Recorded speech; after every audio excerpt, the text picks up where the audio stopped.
panel, we are pleased to welcome the Canadian Medical Association, Dr. Kathleen Ross, President, and Dr. Paula Cashin, Board Vice Chair. Welcome and thank you for joining us. We'll begin with your opening remarks before we move to questions from senators. And the floor is yours for 5 minutes when you are ready. Thank you very much, and I'll do my best to give back time for questions. My name is Dr. Kathleen Ross. I'm a family physician working in British Columbia. I work also in cardiovascular surgery and do a great deal of work in primary care obstetrics. As president of the Canadian Medical Association, I represent the convictions and interests of the country's physicians, those who we care for and those who do not have access to care. Joining me today is Dr. Paula Cashin. She is Vice Chair of the Canadian Medical Association Board and Canada's first Indigenous radiologist and nuclear medicine physician. It is a pleasure to be here in Ottawa and acknowledge that we're on the unceded territory of the Algonquin and Anishinaabe nations, and I appreciate the opportunity to attend and speak to the committee. The Canadian Medical Association has strongly denounced the abhorrent acts of forced and coerced sterilization. That includes surgical procedures to permanently prevent conception, any method that alters the fallopian tubes, ovary, or uterus, or any other action that is taken with the primary purpose of stopping conception permanently. These practices are rooted in deep systemic racism and discrimination. They have inflicted, as the committee has heard, irreversible harm on predominantly Indigenous women and perpetuated cycles of inequity and injustice. Now, this dark legacy of sterilization under coercion is woven into the fabric of our country's history, and it is not yet far enough behind us in our rearview mirror. Those supporting these practices, both in government and in the medical community, sought to reduce birth rate in First Nations, Inuit, and Métis communities, Black communities, and among people with intersecting vulnerabilities related to social and structural determinants of health, ethnicity, and disability. And so we meet today, the medical profession and members of the government, to address this inequity, this injustice. The Canadian Medical Association, representing physicians and medical learners, is deeply committed to upholding the highest standards of medical ethics and patient care. Yet despite this commitment, as medical professionals, we must acknowledge our profession's historic role in these unethical practices. It is the duty of government to uphold the highest standards of an ethical healthcare system. It's critical that Canada pledges its unwavering commitment to safeguarding patients' rights and dignity for all patients, all people in Canada. The introduction of Bill S-250 aimed at amending the criminal code to criminalize sterilization procedures performed without free and informed consent represents a commendable and a crucial step towards remedying this long-standing injustice. The CMA fully supports the Senate Committee's recommendation to prohibit these practices, recognizing the importance of ensuring stringent safeguards and informed consent for all medical procedures. Our work is not done with this one endorsement of a long overdue amendment to the criminal code, but it is a single crucial step to move forward. Together, we must eradicate explicit and systemic racism against First Nations people in our hospitals and in our publicly funded healthcare system. Together, we can commit to transform our healthcare system into one that truly respects and protects the rights and autonomy of every patient, particularly the most vulnerable and marginalized. Canada's healthcare system is in need of modernization as it's not meeting the needs of many Canadians. We seek reform through our entire healthcare system, and as we do that, we cannot lose sight of the pillars of medical ethics. And the CMA does possess a code of ethics and professionalism which can guide us in designing a system that is truly universal, offering support to all who seek care. These guiding principles could also bring value to you and to your peers as the government leads this work. These principles emphasize the treatment of all patients with dignity and respect, regardless of their conditions or circumstances, prioritizing the health and well-being of patients, building relationships with patients that are rooted in trust with a recognition of vulnerabilities, supporting patients' autonomy to make informed decisions about their own health according to their own values and preferences, and social justice, addressing disparities in healthcare and advocating for the rights of marginalized and underserved populations. As such, the CMA fully endorses the changes to the Criminal Code as outlined in Bill S-250. We look forward to a future where every individual's rights are protected. We look forward to a Canada that assures the sanctity of patient consent is held paramount in our health system.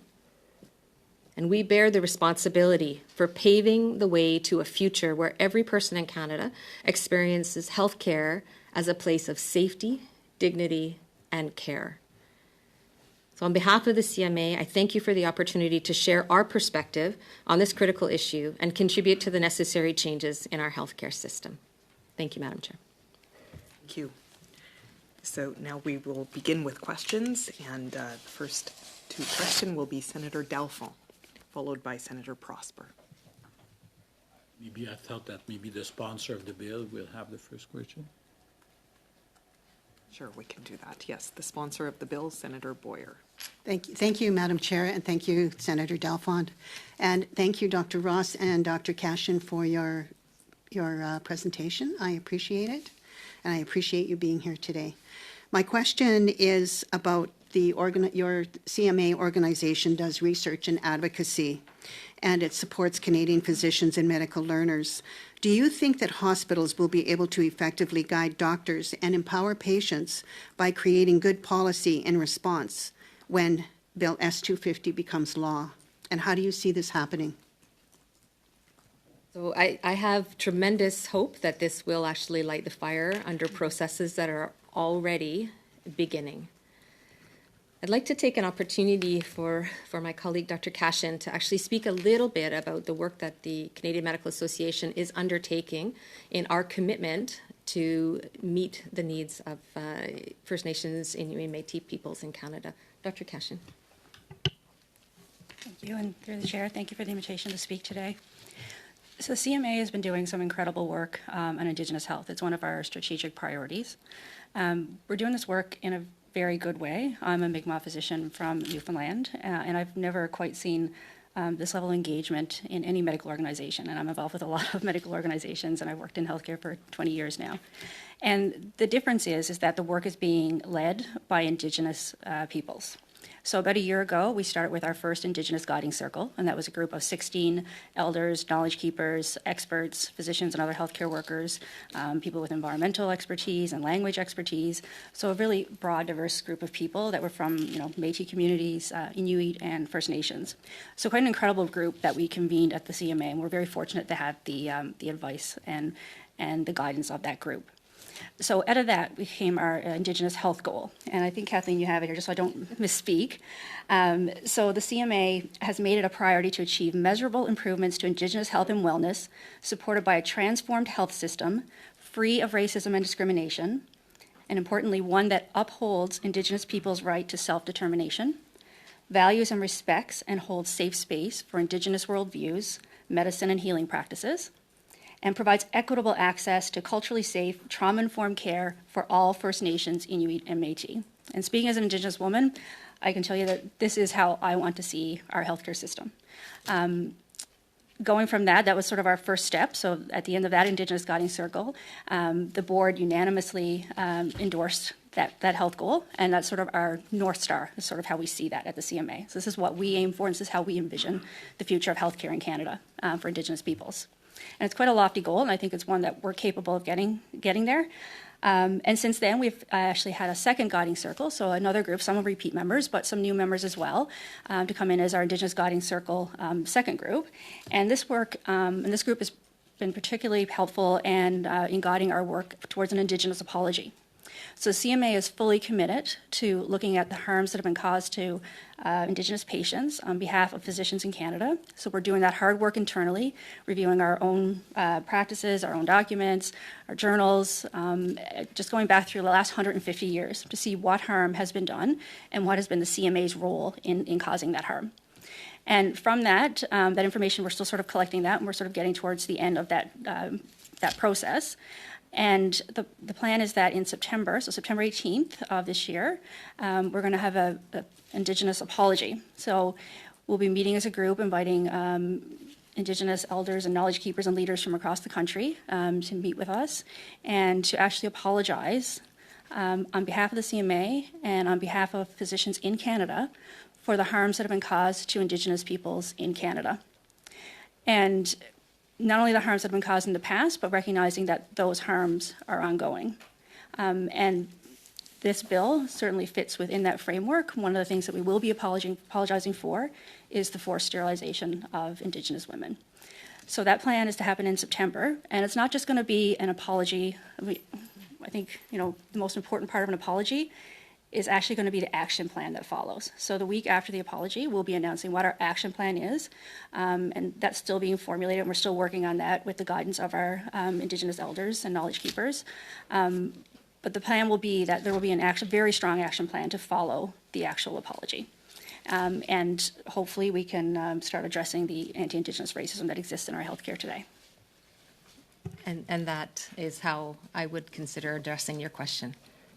Thank you. I have a supplementary.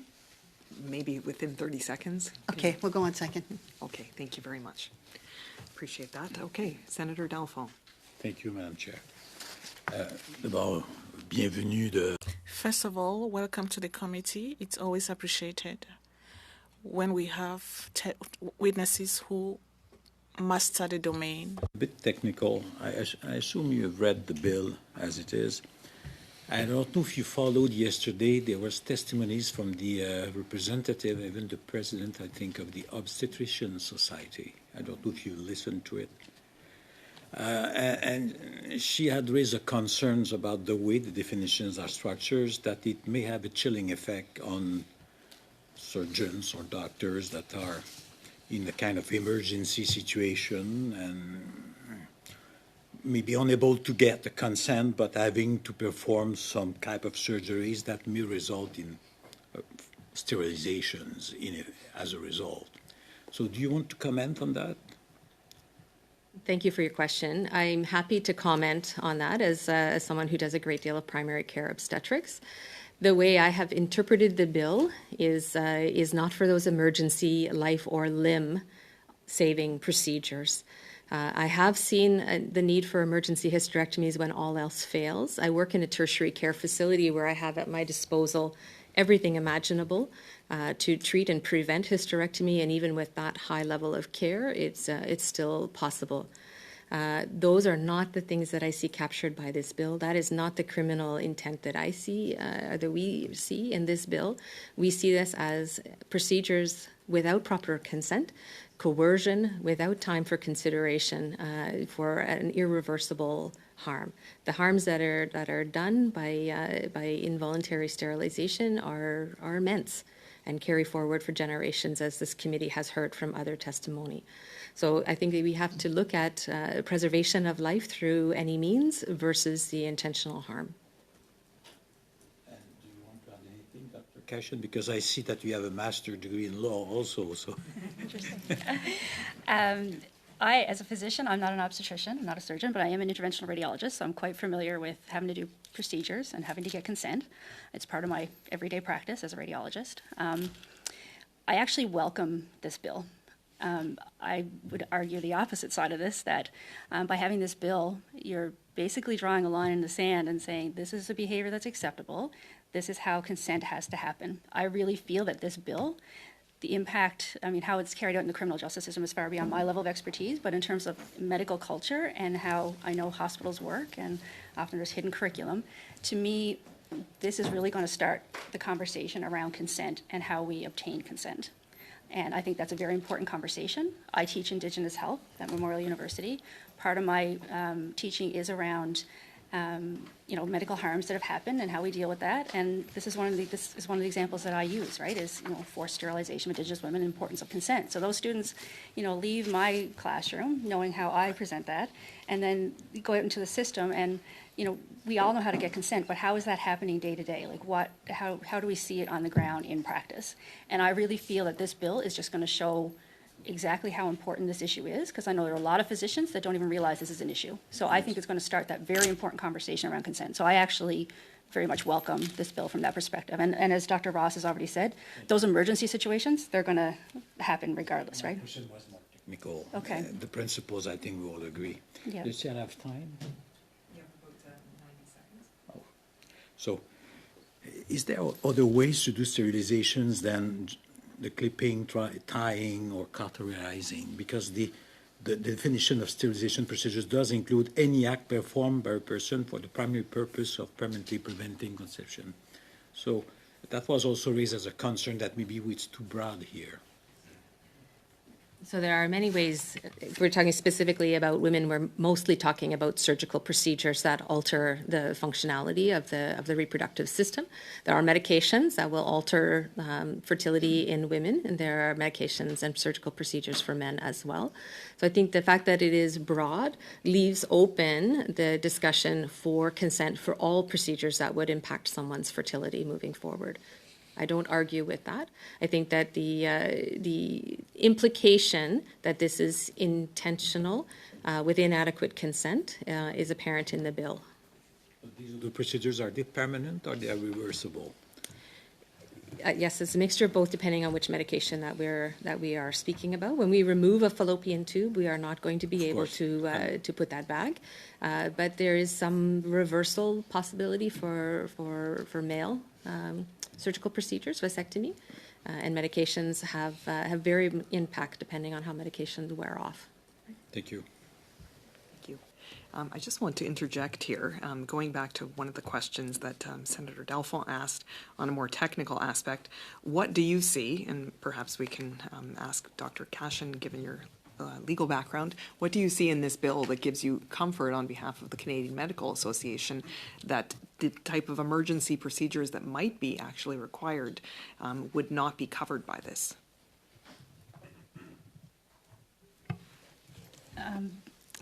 So in an emergency situation, we all know that physicians are going to be covered, as Dr. Ross has said, to save life and limb, right? So we know as professionals that we will be covered for that. And I think that, in terms of this bill, we're looking at situations where, you have time to get consent and you're not doing that properly, or getting consent in wrong circumstances. So when a woman is in the middle of labor and asking for, insisting that a woman have a tubal ligation. So it just sort of depends on the situation, the timing, and I really think that, in terms of an emergency situation, as a physician, I don't think you would have to worry that, you're going to be accused of a criminal act if your intention is to save a life. Okay, is that because of the existing criminal code section or something like that? Or I'm just wanting you to point us directly to what you're relying on to be able to rely on that? Well, as to my knowledge, the current criminal code has not been used for forced sterilization. I'm not aware of any cases that have successfully used that legislation to deal with forced sterilization. Okay. Senator Prosper. Thank you, Madam Chair, and thank you to the witnesses. I was quite curious about the question just mentioned by Senator Batters with respect to the bill and any language within the bill that suggests that it's strictly applicable to non-emergency situations. But I take it from your testimony, Ms. Dr. Cashin, that you don't see any language, or even Dr. Ross, within this bill that would sort of put it strictly within the purview of non-emergency situations. So I would have to acknowledge that neither Dr. Cashin or I are lawyers. Sure. So I think that as the specific wording is, I did not see anything that I found threatening as someone who is involved in these situations. I acknowledge that there is a difference opinion from the testimony from Dr. Francoeur yesterday, but I think from our perspective as non-lawyers, looking at the issue of consent, looking at trying to dismantle anti-Indigenous specific racism and discrimination inside the medical profession, the wording in the bill did not cause us alarm. Thank you for that. If I can ask another question. The other point, and this was subject to the testimony yesterday as well, it's an element of consent with respect to the person has not initiated a voluntary request to undergo a sterilization procedure. So I'm curious, the way it seemed to be framed was the duty of medical practitioners is to examine some of the options with respect to the health of a particular patient. And part of that might be talking about sterilization with respect to the patient itself. And it seems that some of these considerations around consent, if it's not initiated by the patient itself, that then it can draw a question to a medical practitioner raising it in the first instance. What I'm curious about, do you think that can cause certain problems down the road for medical practitioners to even, as along a continuum of healthcare for the patient to even consider this subject matter? So certainly I counsel women routinely for postpartum contraception. And patients will come with the questions. I'm looking for something temporary. I'm going to have another child in a few years. We do ask the question, are you planning to have other children? When would you be planning to have other children? And out of that conversation, typically will come the ask that I'm done. Should it be me or my partner that has this procedures done to end our fertility? These questions do come up routinely. I think what we are trying to avoid in the wording in the bill, as I have interpreted it, is that it is avoiding those discussions out front, saying we're doing a C-section, we can take your tubes at the same time, because that then planting a seed of an unreversible procedure. Whereas other women will say, I'm going to book my elective C-section, and I would like to have permanent sterilization done at that time. Those are very different conversations. I think the way that the bill is worded prevents that preemptive ask of, okay, we can end your fertility without having that wholesome discussion of all the alternatives. And we have a lot of alternatives for contraception that could be considered permanent or long-standing versus surgical procedures. To interrupt there, sorry about that. Thank you very much. Next, we will go on to Senator Simons, and following Senator Simons, we'll have Senator Tanis. I want to pick up right where Senator Prosper left off, because this is a concern that was raised by the officials from the Justice Department and by Senator Cotter yesterday. As I read the Act, if someone other than the patient initiates the conversation, the patient can never consent. And so I really worry not just that a physician could go to jail for making a good faith, medically logical suggestion, but that you would actually be infantilizing patients by saying they lose the capacity to consent if somebody puts this forward as a suggestion. So I'm just curious, have you ever in your practices suggested to a man that he have a vasectomy, or suggested to a woman that tubal ligation or hysterectomy might be an option for, whether that's for endometriosis or for, fibroid tumor, something else? There's no question that all those discussions happen. They happen every day in primary care. Absolutely. Offering a potpourri of treatment. But I think that it's a different process to approach people with a single mindset that this is what we're going to offer you, rather than providing a list from which a patient can feel empowered, can go away, make the decision, do their own research. The problem, though, I think, is that the legislation doesn't differentiate. It says if a person has not initiated a voluntary request, they can never give consent.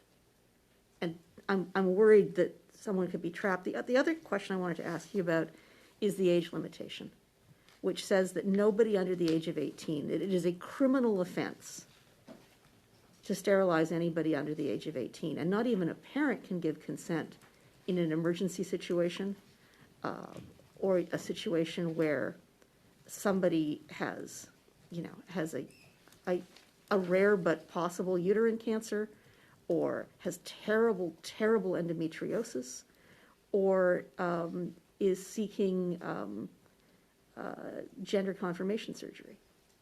So are you worried at all that nobody under the age of 18 would ever be able to receive this treatment without the doctor running the risk of criminal sanction?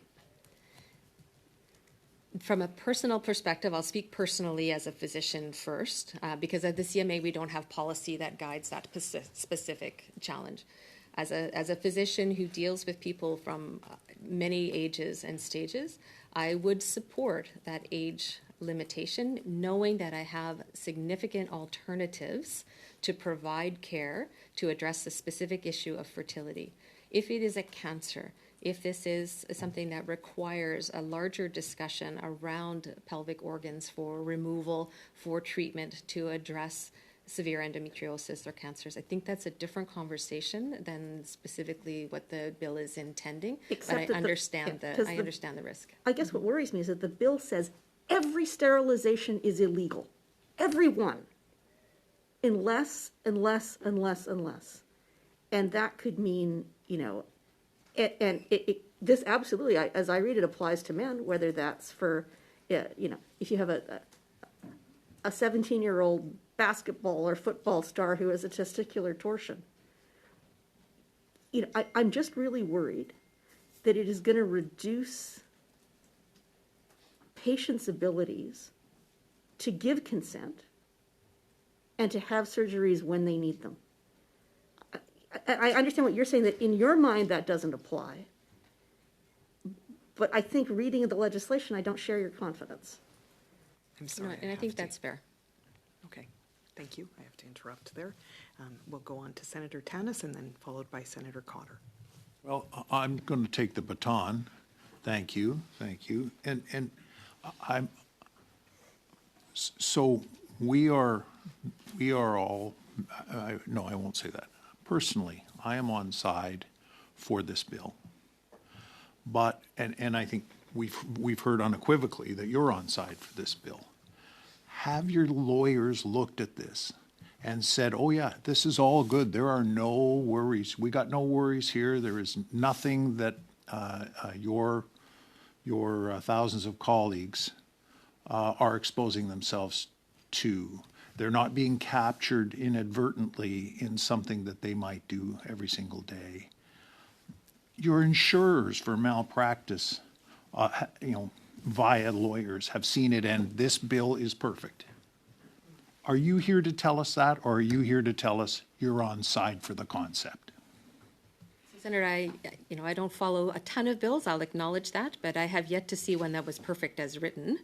However, with that aside, I think that we are on board with the concept. We want to uphold that North Star of ethical professionalism that prevents racism and discrimination-induced sterilization and harm to all Canadians. The legal aspect, the technical aspect, I would have to leave to lawyers, but we are on side with this concept. And are your lawyers coming, are you hoping that we'll get the Bar Association or somebody to come, or will there be, help me here, will there be medical legal experts, not from the CMA, but from some other place coming, that you would leave it to them to talk about? That's what you're saying, right? That would be a great question. I don't know who else is testifying on this particular matter. What we are trying to throw our support behind is the wording that specifically prevents intentional harm. Okay, thank you. Thank you, Chair. Yeah, and just following up on that, yes, we will have, from a legal perspective, others to testify. However, I have to say that lots of times when we have major organizations like the Canadian Medical Association or things like that, it usually is taken into account when they're coming into the Senate Legal Committee, the legal perspectives of this. And so I want to just briefly follow up on that too, is that, so you are representing the position of the Canadian Medical Association here, and I'm assuming that your organization has significant legal representation behind you, and was your presentation today to come and suggest no amendments to this bill and support of this bill, was that something that you received their guidance on? Absolutely. Did you want to comment also? Yes, I mean, the Canadian Medical Association represents physicians, but the conversations we're having now around malpractice. In interest of full disclosure, I am on the council for the CMPA, which is our Canadian Medical Protective Association. I'm not here to speak on behalf of them today, and I certainly am not, I don't speak for them today. I'm here as a CMA. Those perspectives, I think, would have to come out of those bodies and out of our medical colleges as well. I think they would have that perspective. The Canadian Medical Association certainly represents physicians, and we are fully in support of this bill. If there's legal technicalities and issues that we have to address, then I don't know that the CMA is particularly the body that would do that, but certainly there are medical organizations that could look at that and could be brought before this committee to speak to those. Yes, and we will have that. Okay, thank you very much. Excuse me, then we'll go to Senator Cotter, followed by Senator McBean.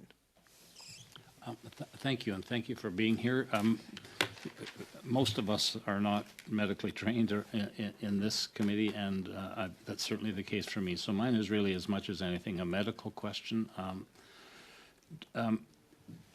Does it occur that minors, that is, people under 18, sometimes need, say, medically necessary treatments that lead to sterilization?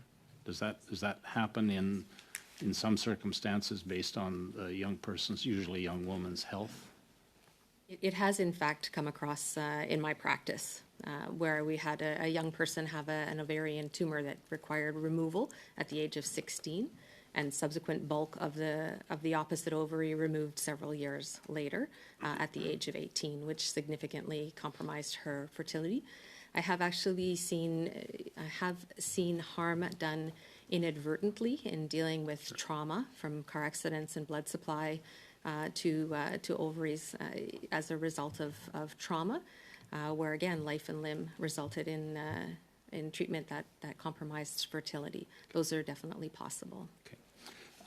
I guess my second question is that you had mentioned that there are emergency circumstances where doctors intervene to save a person's life, and that could, in some cases, lead to permanent sterilization of the young woman.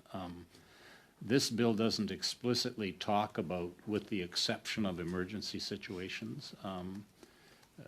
And I guess the question is that a concern for you, or is that something that the bill could be modified to address that issue, both for good health reasons, but also the protection of the practitioner who might do it?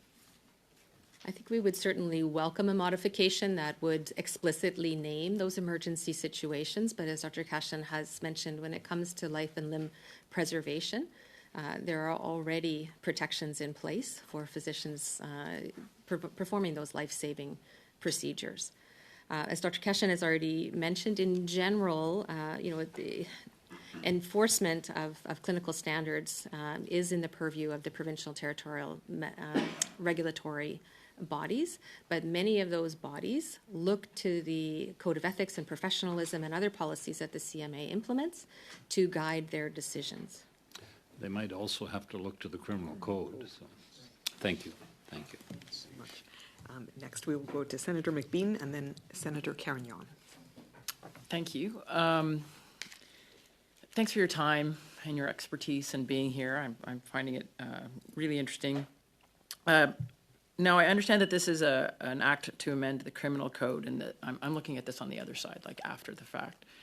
And the sanction could be up to 14 years. And maybe my question is just moot, but does the CMA have a licensing role with the doctors? And would there be any or who does? And then would there be any result to the license to that doctor who has been sanctioned with an offense on this? Or like what would be the CMA's response to that doctor's license?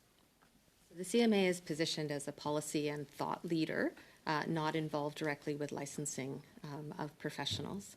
You wanted to add to that? Yeah, so the CMA is not involved in licensing of physicians. That would come down to our medical colleges. That's done by province and territory, so they would be the bodies that would look particularly at our license. So that's not in the direct purview of CMA, although we do know, as Dr. Ross has said, they do look to the CMA and our code of ethics and our professionalism guidance to set out their laws and their bylaws and their overview of physicians. So there's no license, there's no response to the doctor's license for doing this. They might do some jail time, but Not within the purview of the Canadian Medical Association. is that concerning at all? Or is that like I always kind of think that's someone can do something, go to jail for it and come out and then kind of continue on with their, with no impact on their career, even though they have had such an impact on other people. So I think it would be difficult to say that there's no impact. I think that our regulatory bodies look at criminal records. We're obligated to report even charges that haven't been completed when we do our licensing with our regulatory bodies on an annual basis. So I think that it's hard for us to answer as the CMA because we're not involved directly in regulating those physicians, but we're certainly involved in reporting and being open with the college that does regulate us to ensure that we've included all information.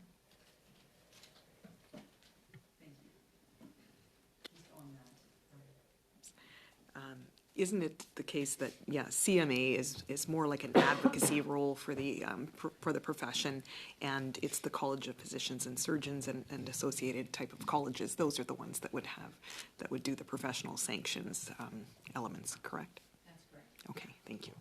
All right, Senator Carignan, followed by Senator Clement. Oui, merci. Thank you. I don't know if you'll be able to answer my question. I don't know if you've checked this, but when it comes to consent over care, accepting care, the penalty is 14 years. Or rather, the age of consent is 14 years. In the rest of Canada, they talk of the age of maturity. It's not a constitutional issue.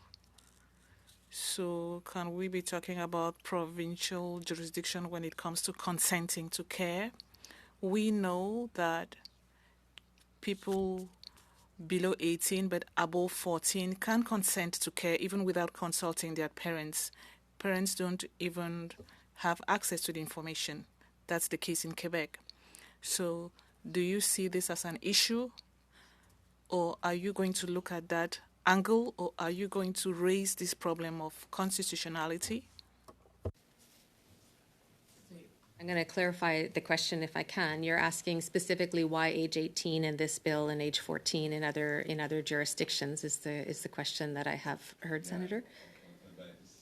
On a un problème parce que We have a problem because a child above 14 can consent to care, but not to this one. So is there no conflict, constitutional, jurisdictional conflict? Do you want to take that? No? I think that there are alternatives for limiting conception that exist for discussion.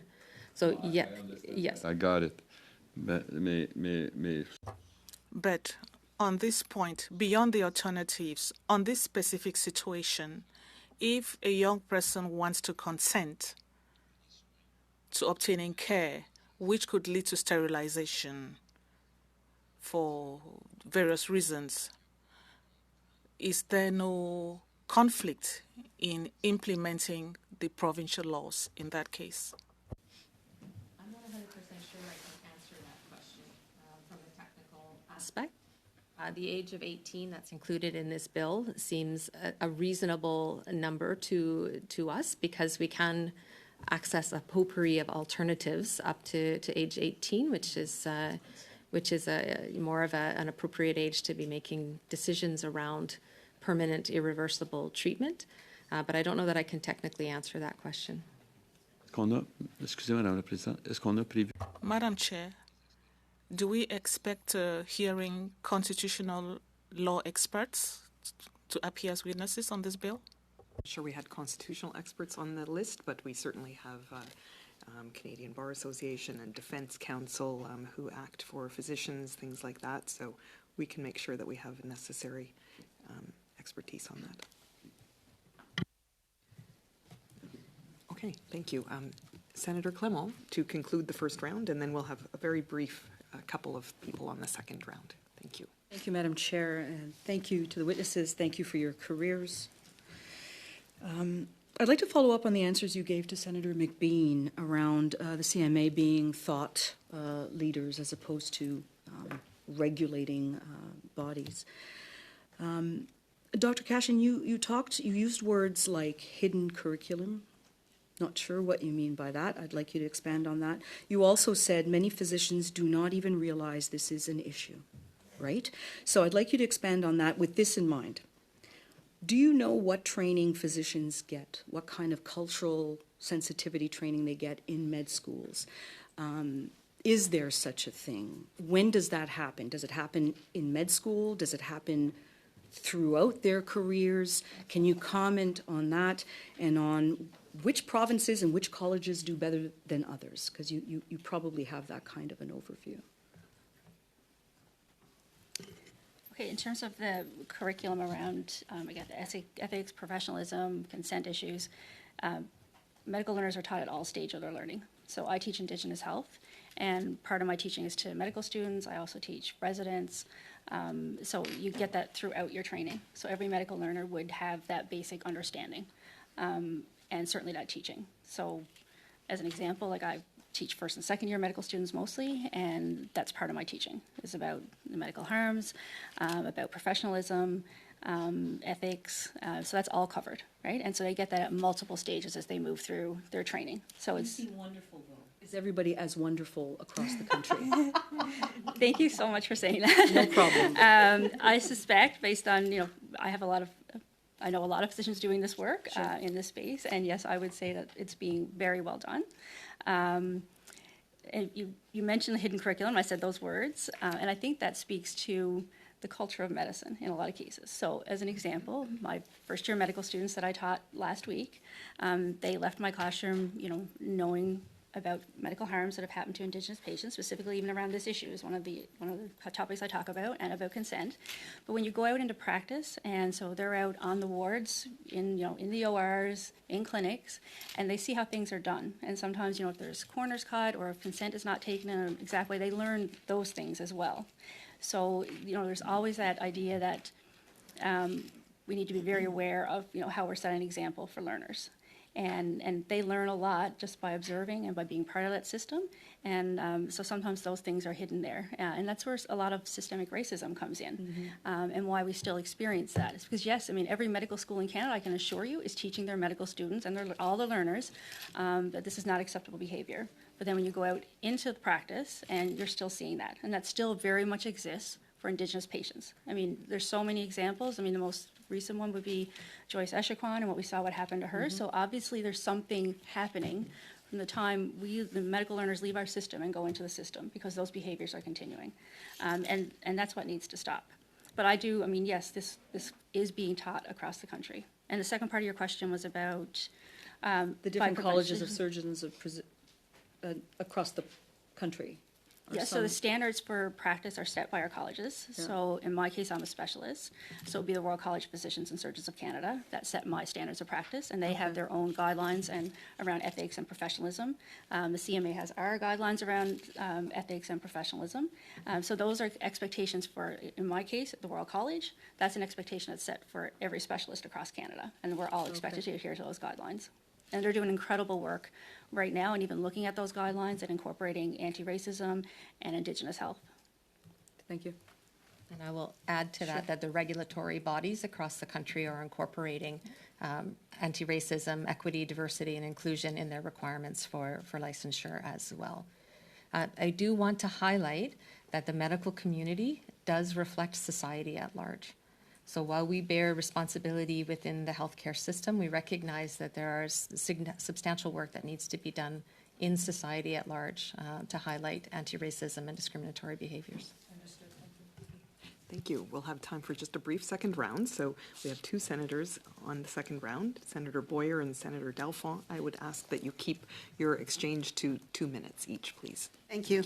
I would like to talk to you about Andrew Kataska, who has served as the Northwest Territories Medical Association president, years of practicing medicine at the Department of Obstetrics in Toronto, Manitoba, UBC, and published articles on Indigenous patients and informed consent and ethics. In July 2019, through a remote ultrasound, he diagnosed a 37-year-old Inuk woman, performed surgery to address a painful cyst on her right ovary at the Stanton Hospital in 2021.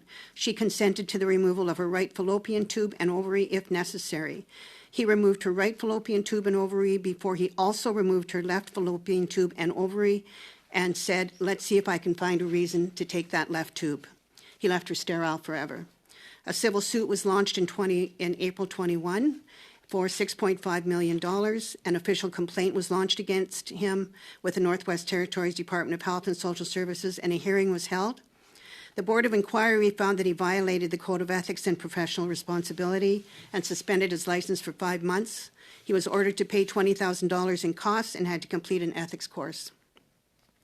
He is currently working and living in BC, and that picks up on what Senator McBean had said, and I'd like you to comment on that, please. From my perspective, I find these reports deeply disturbing and soul-crushing on many levels, but it signals that we have a long way to go. The Code of Ethics and Professionalism that the CMA has put forward and updated within the last 5 years is the North Star. And we need to work to raise the medical profession's awareness, involvement, and acceptability of living to that code. This is an example where that standard was not upheld, and I think we need to do better. Thank you. Thank you so much. Okay, and we will conclude with a 2 minutes exchange with Senator Delfont, please. Thank you, Madam Chair. Thank you. I think you said in some of your answers, including one to mine and some other, that you feel that you're protected when you do a surgery in case of emergency. And I think you said the law protects in that such case. And I think you rely on Section 45 of the Criminal Code that protects individuals, that includes doctors, of course, from criminal responsibility if they perform with reasonable care and skill, and it's based on the person's state of health and circumstances. But are you aware that this bill excludes the application of Section 45? That is even more concerning. I think that we do. Yeah, as I said, I am not a lawyer, but I can speak to the ethical standards. I'm sorry, I'm a lawyer by training, yes. So I'm sorry. I can speak to the ethical standards in the North Star that we want to establish as a medical profession. I can speak to the realities that emergencies happen, and as an ethical practicing physician, we do our best to protect patients. I understand, but Yes. I understand you comment that you feel protected in such a case is based on Section 45 of the Yes. Criminal Code. Thank you. Thank you. Yes, thanks very much for raising that. I was going to raise that at the end if it didn't come up. Thank you very much to our witnesses. You provided us with valuable perspective today, and thank you for taking the time today to be here and answer our questions. Senators, will now briefly suspend to transition to our next panel, just for a few minutes. Thank you.